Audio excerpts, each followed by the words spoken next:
All right, I honestly think this is probably one of the most important books that I've read. Read Aloud Family, The Read Aloud Family by Sarah McKenzie. And Sarah McKenzie has a podcast called Read Aloud Revival. And basically, this book goes into read aloud with your family, with your kids, with your students, and it goes into the benefits of it, kind of a how to suggestions about um, reading to your kids and kind of how to guide these conversations afterwards. And yeah, I just think it's just so. This is probably one of the most important books I've read, and I got this from the library since I checked it out about a week ago. So we've just started. I started reading aloud to my daughter, and us reading together, and it's just such a great experience, man. And the book goes into things like how it can be advantageous academically. So obviously, kids can their audio comprehension, their verbal comprehension is a lot higher than their reading comprehension. So, I have like a toddler. He can understand quite a few words. He can say very few words. And if I asked him to read something, it would be impossible. So, it's basically saying we can hear things and comprehend them and understand them a lot better than we can read them for children, especially. And that gap narrows as they get older and as they start to read for themselves. But even for me, like if I'm not gonna read Shakespeare. I'm gonna listen to the audiobook and I'm gonna follow along with the text because I don't know how to read Shakespeare. The language is so different and the meter on how you're supposed to read it, I don't really know how to. I could do it and attempt it, but I would obviously get a lot more out of it if it was read by a professional. And I could get an audiobook and a professional could read it to me and I would be like, oh damn, this is actually how Shakespeare should be, right? The same for kids. Um, the doors are just blown wide open for them if they have a reader. It just goes into so many things like um, so they're hearing more complex language. So even for educated adults, we still use like the same 3,000 words, in our daily conversation, probably like a few hundred, a thousand words, right? But even in children's literature, the vocabulary and the sentence structure is very rich. When we speak conversational language, we use a lot of sentence fragments. We're not speaking in full sentences. We're saying just enough to get the point across in a conversational manner to achieve our purposes. When you're writing something down, when an author is writing a book, it's very descriptive language. It's more complex sentence structure. So the kids are absorbing that through the literature. It helps him to kind of digest this more complex language and in turn make connections and comprehend and compare what they're hearing, what they're learning with what they may already know. How can they connect this story to another story they heard? How are they relevant? How are they alike? How are they different? We start to think in metaphors. That's how we convey meaning. And it's a huge advantage to children of different ages to be exposed to more complex language patterns and vocabulary. And by reading aloud, we open those doors for them. So when kids are reading, especially when they're new readers, most of their energy is spent, like little kids learning how to read, they're spending up all their energy decoding the text, sounding out words, you know. They're not really able to get lost in the story or be absorbed into the story because they're just trying to figure out what this word says, you know, much less what this sentence or this paragraph. This entire page is just, they're just decoding the words. And so when you take that labor off of them of decoding the words, they can actually just hear the story and be absorbed into the story. And of course, it's good for them to be able to read and decode words and recognize sight words and be able to use phonics, but it's just as valuable for them to be able to absorb these stories and learn, because it's not just entertainment, right? They're being exposed to characters, virtues, vices, flaws. They're understanding themselves. They're understanding the people around them better from these stories.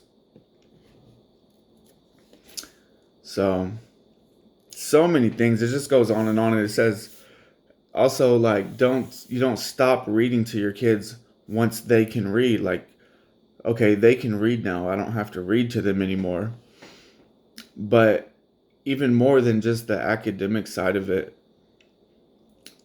when you have a family culture around stories and books and spending time together reading aloud, it's a bonding experience. You share these stories, you share maybe like inside jokes. You can have conversations about these characters and these situations or these settings, and it opens up all of these avenues for discussion. Just lots of things that you can share with your family, with your kids through these stories. So it's not just academic, it's also a family culture thing. It's also, you know, emotional bonding time together.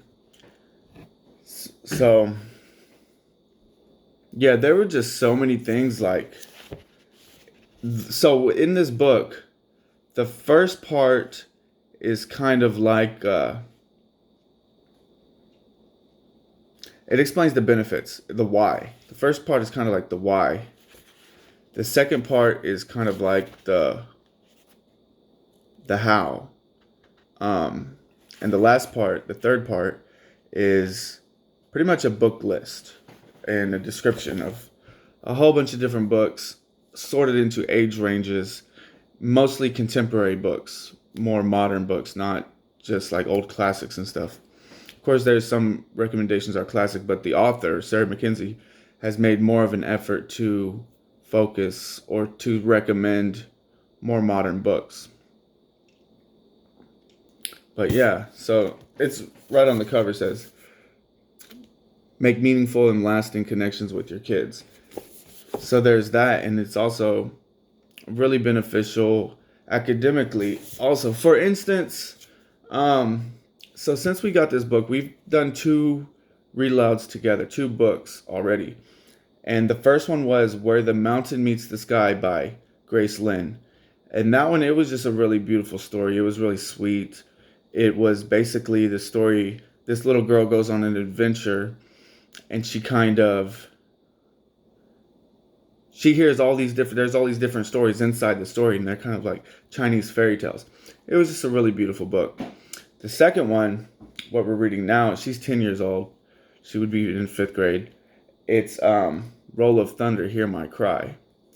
And this one is it's deep. You know, there's themes, coming of age, and themes of racism. And the book is set in the 1930s in the Great Depression in Mississippi. So it's a lot deeper, a lot heavier topics. And we're able to talk through these things and kind of have these conversations, and I can help guide her through this story. So and kind of help her to understand some of the context of the language and um, context of the history, and kind of open up that avenue for her. I don't think that she wouldn't read that book on her own, not at 10 years old for sure. And then even then being kind of bothered by it. They are really heavy topics. And in this story, Roll of Thunder, Hear My Cry, it's extremely important to this family that they have their land. And of course, it's the 1930s in Mississippi, so they're dealing with racism and just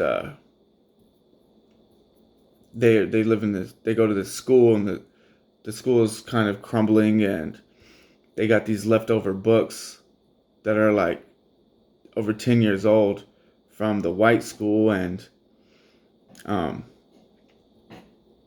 it's just pretty heavy topics, right? So we were able to go to kind of explore those in a guided manner. And we can do that together. We can kind of absorb it through the lens of our own family culture, through our own principles, and just absorb it's just us and the author and the story. And not really any outside. You don't have to feel or think a certain way about it. We can look at this story for ourselves,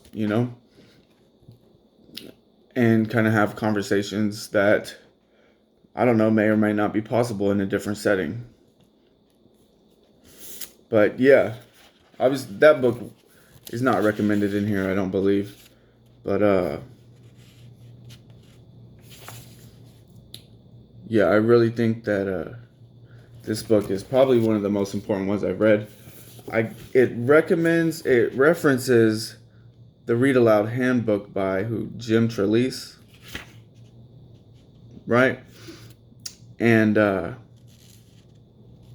got that one. I want to read it next, but I don't know if I need to or not, because this one, I think it did a really good job to convince me. And then the last week or so of doing read alouds in our house, it's been really valuable, and I highly recommend this book. And I highly recommend just just read to your kids. Just read to your kids, whether they be toddlers, they won't sit still for it, but they're still associating reading with comfort and care. And especially for dads, that's another thing I think that was really important for dads to read to the kids, because the school system is dominated by women. So you would think that reading and books are a feminine endeavor, right? So I think it's really important for dads to also read to their kids.